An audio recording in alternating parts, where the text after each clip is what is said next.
In this video, I'm going to go through how the cruise functionality works within TradesLink. So this is where most people spend most of their time. Uh, Adding a crew is very easy. You just click on Add Crew in here, specify the crew name, the description if applicable, and who within your organization is responsible for managing this crew. This basically makes them the first line of contact when you go to share a crew at the moment. And then you can also specify the actual crew type in here.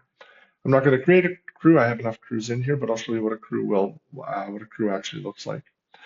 We can also filter by a specific crew. So if we want to just show the job site crews, we can do that in here. If we want to show the company crews, we can show that in here as we see fit. Again, as mentioned in a previous video, this just shows you how your crew is composed. These apply to worker tags and how many workers are have this particular tag that we've defined, and also shows how many workers we currently have and the minimum quota for the workers in there. Here, though, I'll mention in settings, we do have some settings that we can apply. This will lock whether or not a worker can belong to more than one type of this crew. So in this case, we only want the worker to belong to one job site and only one job site. So we will leave it here with this selected for the job site itself. Now I'll go into this job site here, and similar to how you saw on the main dashboard page, we provide you some additional details in here, such as the workers that you have on the platform. We can also see any quota of workers, whether it's met or not. So we need to have a minimum of 10 workers. Maybe that was a mistake on our part. So if we want to add or remove, we can do that by simply specifying the minimum and maximum number of workers that we would want to be a part of this crew. We can see the credentials that this particular crew is following and how many workers within the crew have these particular credentials. So as an example, maybe your site supervisors are responsible for having a basic first aid in here. And so we see that we have 2 people with basic first aid, which is great. We can also again see in here all the tags of all of our workers and the dilution of that in here. And then we can also see any worker logs that we've applied to this particular site in here. We can provide notes on the specific crew. So this would be a good way to communicate internally what's going on with this crew, especially if one person takes over perhaps the management of a crew versus another. We can get them caught up on the details of this crew. We also get the notifications. These are basically the running logs of what's going on within the crew. And in here we can see the credentials that this particular crew is following. The reason we provide credentials that a particular crew is following is for a couple of reasons. One, it's the credentials we might want to share externally with another organization, perhaps a general contractor in this case. And in here we can see who has what in terms of the workers and how many of them have it. We can remove a crew that we don't want to follow within this crew, and we can also add additional credentials in here as well. The reason we would want to add these credentials is simply to give us a cleaner view. John Smith, for example, might have 50 credentials over the years. These might include information that's not relevant, such as maybe his onboarding documentation or other information, such as a drug and alcohol test that was performed, say, over 90 days ago. So this will help us to make it so that we don't see any of those details. We only see what we need to see for this particular crew. Here we can see which ones are coming up for expiry and which ones have expired.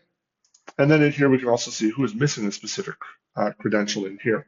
So as an example, maybe we need several people to have an emergency first aid, or just a couple of them in here. And from here we're able to send a mass request to all workers to say, hey, we need you to update all your information. And you would have seen when I went through the workers video how we send off a request. This basically does the same thing, sends off a mass request so they can access on their mobile devices and their computer from a link that's provided within their email in there.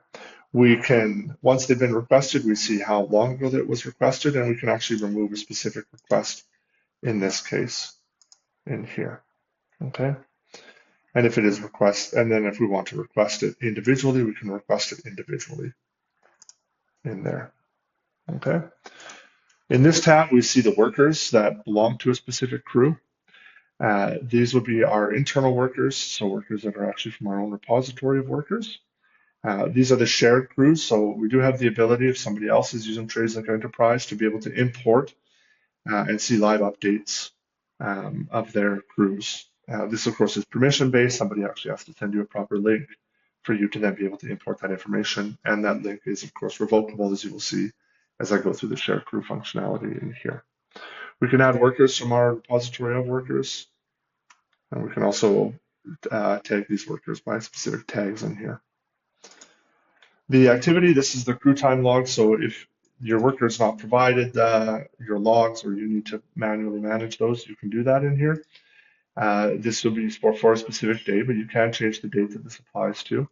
You would specify a worker. A worker is somebody who belongs within this crew, so this is not going to be muddled with all of the workers across your whole organization. And you have a couple of options in here. One, we can calculate the from and to time that this individual worked, or you can just specify the number of hours and minutes and the notes for this specific worker in the time log in here. And of course, you can see a history of all that information. And if you go to monthly, you can then sort by month what that actually looks like, and also by year on the platform.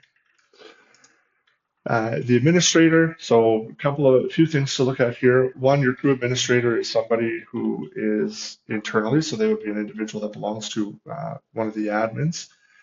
So these are not the workers within your platform, but these are the actual users who have access to the platform. In here, we get to see the details of Alex in this case, and we can change out the administrator and change them out for one of the other workers that's within here, and we can see how many crews a particular worker is managing in here. We can also edit the details of this particular crew, and specify the job type, description, name, or we can archive this crew if that's what we want to do and no longer want to see it within the list of there.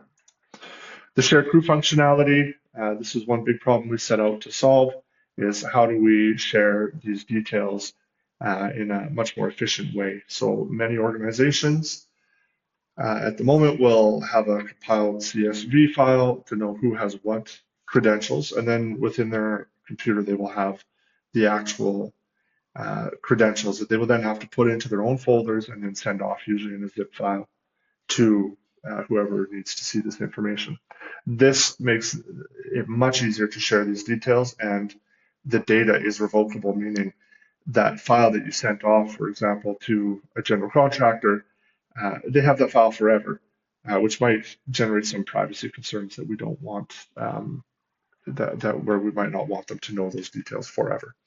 So in this case, for example, I can share maybe with Kyle, who's a site supervisor. This could also be somebody internally, but this particular site supervisor might need to see this information for the duration of the project. Sharing a crew is very easy. Just add the recipient's name, email, and a message if required. They will receive a link within their email to then be able to access this. And that link will actually look like this if we click on view. This is a read-only view, so there's no way that they can modify any of the details. And if you go in and you provide additional details for these workers, moving workers in and out of a crew, this will update for them in real time. And in here, they can see who has what particular credential that they might need to see. In the workers section, I didn't go over this in the workers video, but you are able to provide emergency contacts for the worker. And that information does show up if you choose to have it show up. So if somebody outside your organization that has this link needs to know who to contact if there's an issue, emergency on the job site, they can do that. And then you're also able to load the credentials for the specific worker to see those details in there as you see fit. Okay. Okay, perfect. If somebody has sent you a link and you're logged in, and you're viewing this link, you can actually import this crew to your portal. And when we actually go to import the crew, we would then specify the crew name of the one that we actually want to it to be a part of. And I'll show you what that looks like once it's actually been done. So within here, we can see those that have imported their crews. You can also follow crews internally within, say, kind of a group of crews within a crew. That's not the intended purpose of it, but you do have that option in here. But in this case, this would be a subcontractor perhaps that works for us, and they're on the site that we've defined within here. If I go over to workers, now you can see the individual workers within this crew, and you get additional details about the worker in here, such as their contacts and credentials that we've shared with them as well. And in case somebody says, hey, I've actually updated that information, you can take a look now. Clicking on refresh will bring them the latest details. But every time you move away from this page and then move back to this page, those details will automatically be refreshed for you in there. All right, so that goes through the main functionality. If you want to request a crew as well, for somebody who has TradesLink Enterprise, you would just send them an email and a message, and then they would then in turn send you that link. Or if you want to withdraw access to this particular crew, we can do that in here. Situation where that might apply is if the job site is no longer active, or we just no longer want them to have the information in read-only format in there. And if you need to resend the information, you can resend that link to them in there. So this goes over the main functionality of crews, and let us know if you have any questions.